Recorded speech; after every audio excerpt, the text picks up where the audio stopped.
Uno de esos venezolanos está a mi lado izquierdo, en este caso es Marcelo Risigliano, director general de Vicua. Bienvenido a Noticias Globovisión Tecnología. Hola, buenas tardes, gracias. Ahí vimos una introducción de lo que tenía que ver con las ciudades inteligentes, de cómo se pueden manejar, pero en Caracas particularmente, ¿cómo ustedes pueden guardar ese fiel reflejo o definición de lo que es una ciudad inteligente, adaptándolo a esta ciudad que es bastante poblada, tiene ahorita un gran tráfico y en ese sentido mucha gente se pregunta cómo poder simplificar la vida de un ciudadano?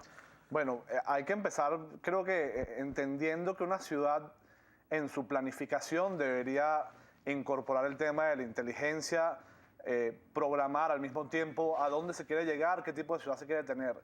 Cuando ya tienes una ciudad como Caracas o como grandes ciudades en Latinoamérica, que ya está superpoblada, empiezas más a establecer mecanismos y herramientas que puedan colaborar a que los diferentes elementos se entiendan. Hay tres elementos fundamentales que destacaban al principio del programa: las instituciones públicas, la empresa privada y el ciudadano. Correcto. En la medida que estos tres se entiendan y apuesten por una mejor ciudad, creo que el tema de la ciudad inteligente se va a empezar a conformar. Sobre Caracas me parece que hay que establecer ciertos principios. Se quiere tener una ciudad centralizada, una ciudad conectada, una ciudad en que sus habitantes entienden qué está pasando y toman medidas para ajustarse a las condiciones del día. En esa medida puedes ir estableciendo programas y planificaciones que apunten a eso. En ese sentido, podríamos decir que tiene que ver la cultura un poco en ello para que se pueda, por ejemplo, en el caso de los ciudadanos, ir adaptando a lo que sería una ciudad inteligente y cómo puede mejorar su calidad de vida. Totalmente. El tema de la idiosincrasia también va de la mano. Yo recuerdo que hay, no sé, nosotros tenemos en Caracas situaciones en las que hay paradas de transporte público, por ejemplo. En la medida que nosotros apreciemos la parada de transporte público, va a ser más sencillo que esa parada dure el tiempo para el que fue planificada, al menos. Claro. Luego viene el tema del transporte. Si no dañamos las unidades de transporte, nosotros también estamos poniendo de nuestra parte. Claro que hay dos actores fundamentales. El gobierno es el primero que tiene que dar la cara y decir, este es el tipo de ciudad que yo quiero, y voy a tomar las medidas necesarias para, bien internamente, a través del Ministerio de Ciencia y Tecnología, por ejemplo, implementar ciertas medidas, o a través del apoyo con empresas privadas o público-privadas, ir tomando o implementando soluciones.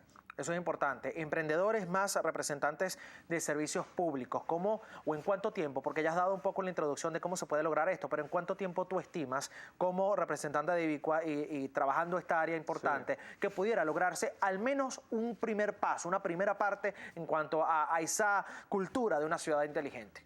Culturalmente, creo que también depende de cuándo nosotros nos pasemos el chip de la ciudad que queremos empezar a vivir, sí.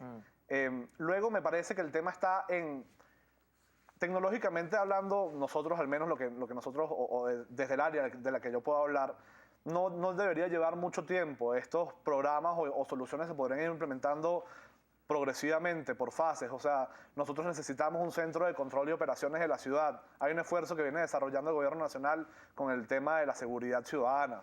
Y tienen un acuerdo con el fondo chino para la implementación de 30.000 cámaras en todo el país. La mayoría de ellas están en las principales ciudades.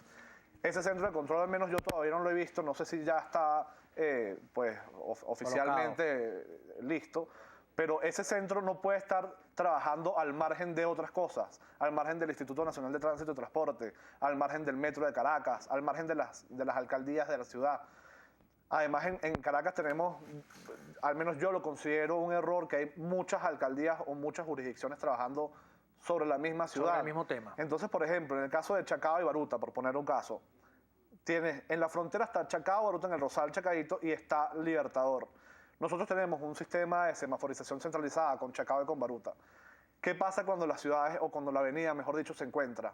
Tienen que establecer políticamente acuerdos entre ellos tres para ver cómo esa tecnología no choca en una parte y la ventaja que venías adquiriendo se queda en la medida que esa jurisdicción quiso o no establecer puentes. Claro. Creo que hay casos relevantes internacionales que apuntan a que una autoridad única, por lo menos en temas de tránsito, movilidad, siempre es mejor a la hora de tomar decisiones porque se generan soluciones mucho más apropiadas. Importante. En ese caso, me obligó a preguntarte, al hablar de esto, si han podido establecer comunicación, más allá de que han trabajado con las alcaldías de Baruta y de Chacao, con el resto también de alcaldías, para que todas puedan converger en un mismo punto y se pueda lograr en toda la ciudad este funcionamiento, por ejemplo, con los semáforos, que me gustaría también dieras un poco de detalle de cómo se manejan estos semáforos para las ciudades inteligentes. Por supuesto. Nosotros hemos trabajado con las direcciones de tecnología de todo todas las alcaldías de la ciudad. Qué bueno. En la medida que unos tienen presupuesto, no, tienen la intención, es un año electoral o no, esos son temas políticos que ya escapan. Claro, que ya escapan de sus manos y no tienen que ver directamente. De mis manos y de mi alcance, además. O sea, yo no puedo entrar en esa diatriba. Claro.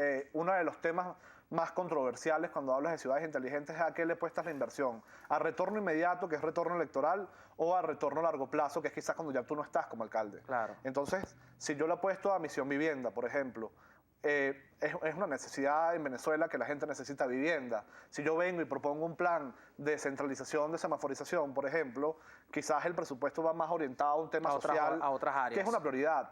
Claro. El tema es que no se pueden tampoco olvidar del resto de cosas que están sucediendo, porque al mismo tiempo que estamos construyendo viviendas en la ciudad, necesitamos planificar esa ciudad con nuevos habitantes. Y en ese sentido, por ejemplo, te pregunto, porque hablabas de los semáforos, sí, que me interesa también mucho que expliques cómo se maneja para el que nos está viendo y diga sí, cómo son esos semáforos de los que ellos están hablando, en qué se basan, en qué se diferencian claro, del resto de semáforos, por ejemplo, comunes y normales que uno se encuentra en la calle, claro, o que se encontraba hasta hace poco quizás en la calle. Claro, políticamente se ha vendido el tema de la semaforización inteligente. Un semáforo verdaderamente inteligente es un semáforo que tiene la capacidad de tomar decisiones por él solo. Ok, ¿cómo así? O asistido, ¿no? Pero un semáforo que entiende su realidad y al mismo tiempo entiende la realidad de sus intersecciones, pues, aledañas. Aledañas, exacto. Vamos a ponerlo en términos simples. Tengo un semáforo en una esquina. Okay. Ese semáforo es inteligente en la medida que él, con la data que levante de lo que está sucediendo, donde él se encuentra colocado, toma una decisión que beneficie a la mayoría de las personas que están transitando por esa zona.